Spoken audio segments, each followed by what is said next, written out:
አሁን እየቀለዳችሁ አይደል? ብልጽግናዎች እየቀለዳችሁ አይደል? እየተዝናናችሁ አይደል? ጻፉልኝ፣ መዝግቡልኝ። ጧት ስትነሱ ይሄን ቀንና ይሄን ሰዓት ዛሬ መጽሐፉ ነው። ቀኑም ዛሬ ባራቀ ጊዜ ነው የምነግራችሁ። ባራቀ ጊዜ ይሄ ብቻውን የሚያወራ ይሄ መስራት ያቃተው እንዴት መመለስ እንኳን እንደሚያቅታችሁ ታዩታላችሁ። አሁን እየተዝናናችሁ ያላችሁ በሙሉ ሜካፕ እየተቀባችሁ የአገር ባህል ልብስ እየለበሳችሁ ምን እየለበሳችሁ ወጣችሁ እኛ ብቻ አልፎልናል ከኛ ውጭ የለም የምትሉ ቃል ለሰማይ ቃል ለምድር ጠብቁት፣ ታገኙታላችሁ። የፋኖ ቅስቀሳ የኦነግ ሸኔ የምናምን አይደለም። መቀብር መሸፈን መከለል በማትችሉት ሁኔታ እመጠመቃት ትገባላችሁ። ለንስሐ ጊዜ እንኳን የላችሁ፣ እድሜ የላችሁ። የምትከመኩበት ወታደር ሜጃ ያጣል፣ መግቢያ ያጣል፣ መውጫ ያጣል።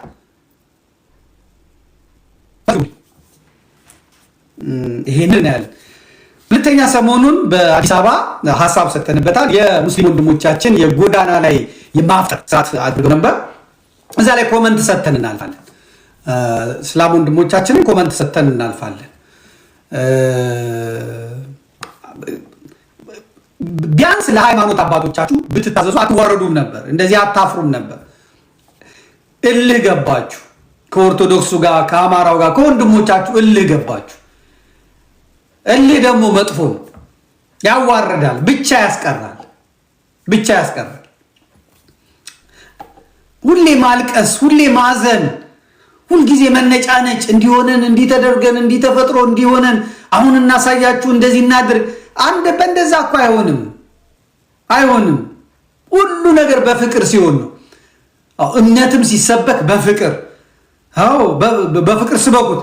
አኗኗራችሁ፣ ህይወታችሁ፣ ኑሯችሁ ክርስቲያኑ መሆንስ እስላም ነው ብለው ወደ እስላም ይሂዱ። አሁን እናንተ የምታደርጉትን ማድረግ ይቻላል ወይ? እኔ ሰምቻለሁ። እዚህ ክርስቲያን የሚሆኑ የቱርክ ሰዎች ምኑ ሰዎች አሳደው ቤተሰብ ነው የሚገላቸው አሉ። በኢትዮጵያም ክርስቲያን የሆኑ ልጆች የተጎዷሉ፣ የተጠቋሉ። ክርስቲያን መሆን ቤተሰብ ማዋረድ ነው ተብሎ ስለተሰበኩ ብዙ ሰዎች ወደ ክርስትና ስለመጡ ህይወታቸውን ያጡ ብዙ ናቸው። እናንተ ግን ድፍረታችሁን አይታችኋል። ይሄን አምጥተናል፣ ይሄን አከፍረናል፣ ይሄን አድርገናል። በቴሌቪዥኖቻችሁ በምኖቻችሁ ታሳዩታላችሁ፣ እንዲመለከቱ ታደርጋላችሁ። ፉክክር ነው የያዛችሁት። የራበውንም እንደገና ራሷ እስላም የሆነችዋንም ክርስቲያን ናት እንትን ብላ ነው ሻዳ ይዛ ነው ብላችሁ፣ ይሄ አዋጭ አይደለም፣ አያዛልቅም። እምነት የፉክክር አይደለም። እምነት የእግር ኳስ አይደለም። እግር ኳስ ነው ቲፎዞ የሚፈልገው፣ እግር ኳስ ነው ደጋፊ የሚፈልገው። ያውም ደግሞ ሜዳ ገብቶ የሚጮህ 90 ደቂቃ ኳስ ሲጫወቱ የሚደግፍ ሳይሆን አባል የሆነ የተመዘገበ መዋጮ የሚያዋጣ በቃ ክለቤ ነው የሚል ለስፖርት ክለብ እንኳን በአመት አንዴ ቡናና ጊዮርጊስ ሲኖረው እንደኔ አይነት አለ ገብቶ የኳሱን እንኳን ሳይ የጊዮርጊስን እና የቡናን መተራረብ አይቶ ግን ቁጥሩ ብዙ ሰው ስቴዲዮም ገባ ተብሎ እኔ የቆምኩት ወይ በቡና ጋር ነው ወይ በጊዮርጊስ ጋር ነው፣ የጊዮርጊስ ብዙ ሰው ነው የምናምን ተብሎ እኔ የማን እንደሆንኩ ሳልታወቁላ እዛ ገብቼ ተቆጥሬ እሄዳለሁ። ስፖርት እንኳን ቢሆን ማለት በሃይማኖት ደግሞ ከዚህ ይበሳል። ሃይማኖት እምነት ይፈልጋል፣ ዕውቀት ይፈልጋል፣ ትህትና ይፈልጋል፣ ስርዓት ይፈልጋል፣ ህይወት ይፈልጋል። እንደከሌ ነው መኖር፣ እንደከሌ ነው መጸለይ። የነከሌ ቤተሰብ ስርዓታቸው፣ ህይወታቸው እንዴት ተባርከዋል፣ ሃይማኖታቸው፣ እምነታቸው ያስቀናል። መሆንስ እነከሌን ነው ተብሎ ነው መታበል አለብኝ። ይወቁኝ ጥሩ አይደለም። ሁለተኛ ደግሞ ህጋዊነት የሚባል ነገር አለ። አንድ የእምነት ተቋምን የሚመራ አካል ያው አክቲቪስት ያልሆነ ስልጣን ያለው እንደኛ የሚጮህ እንደኛ ምናምን የሚል አይደለም። ስልጣን ያለው ምን ያለው ሰው ህጋዊ ቦታ ተቋም የሆነ ሰው ህጋዊ ቦታ ስሙን ኦፊሻሊ መካድና መጣል አይችልም። ኦኬ እንታይ ብላችኋል። ናጂ ሙፍቲ ቢያዳ ነው በዲያ ነው ቢያዳ ነው ብለዋል። አይ ትክክል። በእስልምና መንገድ ዳር መብላት መንገድ ዳር እንትን አይፈቀድም። የሌላ ሃይማኖት ብላ እናንተም እንዳላችሁት 6ኛ ዙር ነው ያላችሁት 6ኛ ዓመት እዚህ የብሽሽቅ ስለሆነ አምጥታችሁታል። ግን እስልምናው በራሱ ደግሞ ትምህርት ሰጥቶ አልፏል። ይሄ ትክክል አይደለም፣ ይሄ ጥሩ አይደለም ብለው የሃይማኖት አባቶች የእስልምና ሃይማኖት አባቶች ኡስታዞች፣ ሼኾች በየቦታው በየመስጊዱ ይሄ ትክክል አይደለም በማለታቸው ውጤቱን አይታችሁታል። አህመድ ማነው ስሙ ሙጂብ አሚኖና አቡበከር ብቻቸውን የቀሩበትን አይተናል። ግን እኔ የአዲስ አበባ ወጣቶች ማህበር 5 ሚሊዮን ህዝብ እየመዘገበ ነው። መልካም፣ በጣም ጥሩ ነው፣ ይመዝግብ። ልክ እንደ ቦኮ ሃራም፣ ልክ እንደ ታሊባን፣ ልክ እንደ አይሲስ አይነት ነገር እየተደረገ ነው።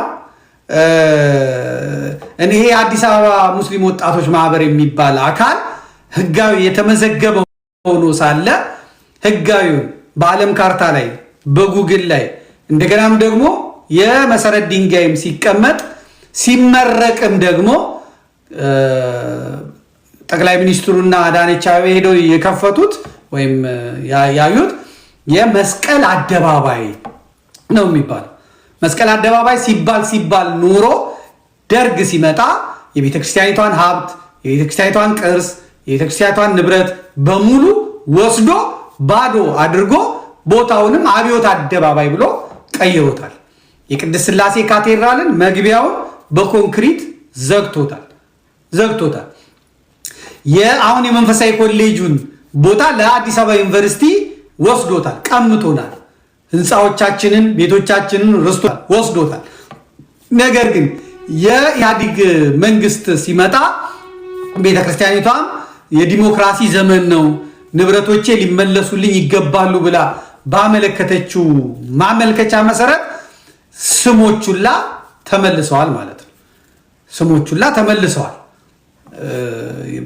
የትምህርት ቤት ስሞች፣ የመንገድ ስሞች፣ ታሪካዊ ቦታዎች ስሞች በደርጉ ስርዓት የተቀየሩት ተመልሰዋል። ከዚሁ አንደኛው አብዮት አደባባይ ይባል የነበረው ዘወትር በየዓመቱ መስከረም 2 ቀን መንግስቱ ኃይለማርያም እየሄደ የሚፎክርበትን ኢትዮጵያን መውደዱን የሚያሳይበትን አደባባይ በይፋ ቤተክርስቲያኒቷ መስቀል አደባባይ ተብሎ ተሰጥቶታል። እርስትነቱም ለእሷ ነው፣ ቦታውም የተሰጠው ለእሷ ነው።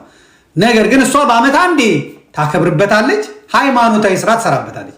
አንድ ሃይማኖታዊ ስራ የተደረገበት ቦታ ሌላ ሃይማኖታዊ ስራ አይደረግም። ህዝባዊ ስራ ሊደረግበት ይችላል። ህዝባዊ ነገር ሊደረግበት ይችላል። ባህላዊ ነገር ሊደረግበት ይችላል።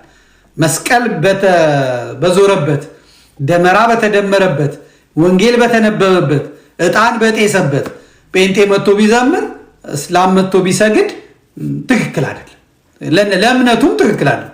እንደውም እስላሞች በሰገዱበት ቦታ ላይ መስጊድ ይሁን ነው የሚባለው አይደለ? መስጊድ ይሁን፣ መስጊድ ይተከል ነው የሚባለው። ይሄ ትክክል አይደለም።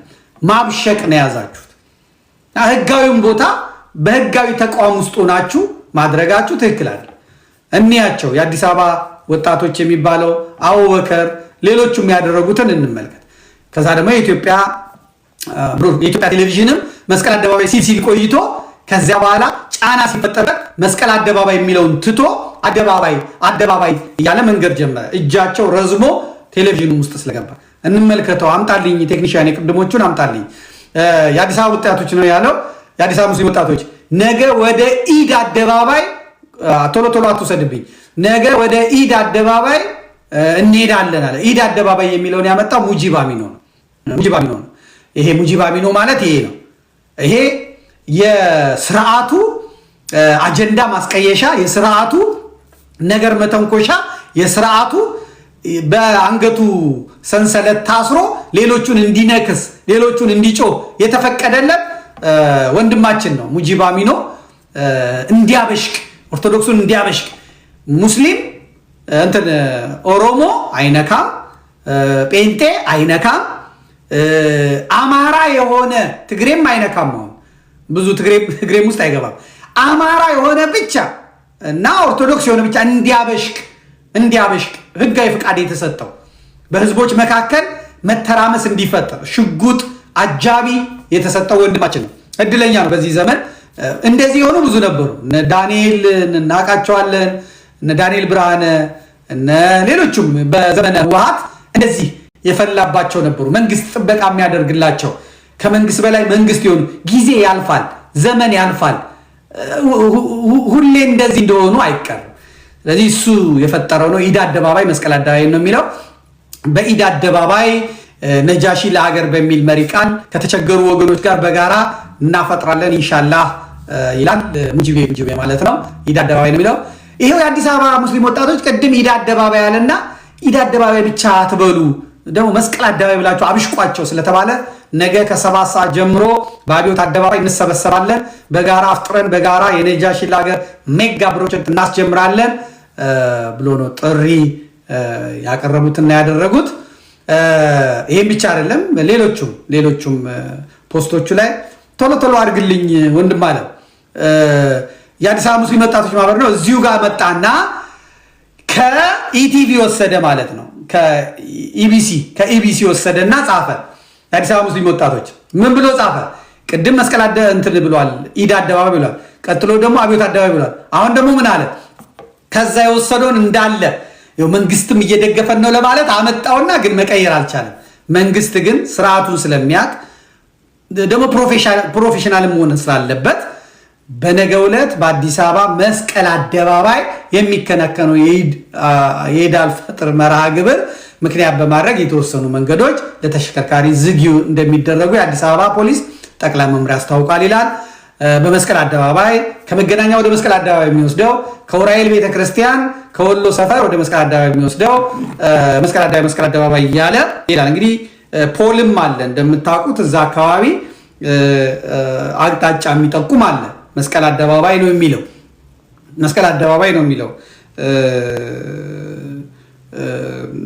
እና ይሄን ባታደርጉ ለእናንተ ለራሳችሁ ጥሩ አይደለም።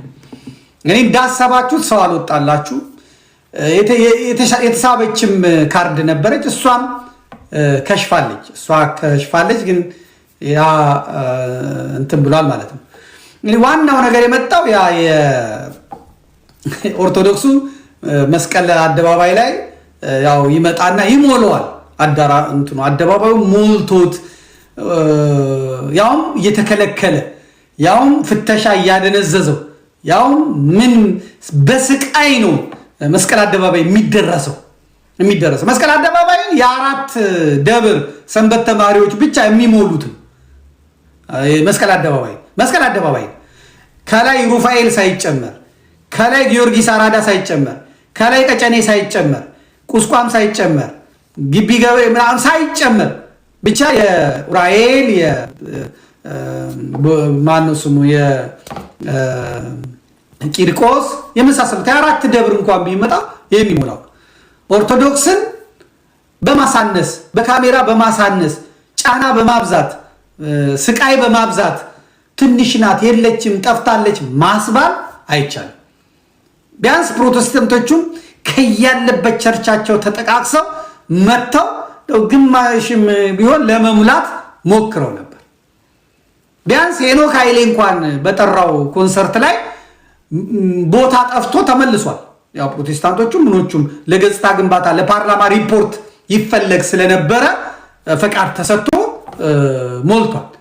አሁን ያንን ቀንተ የራሱ ውበት ደግሞ አለ።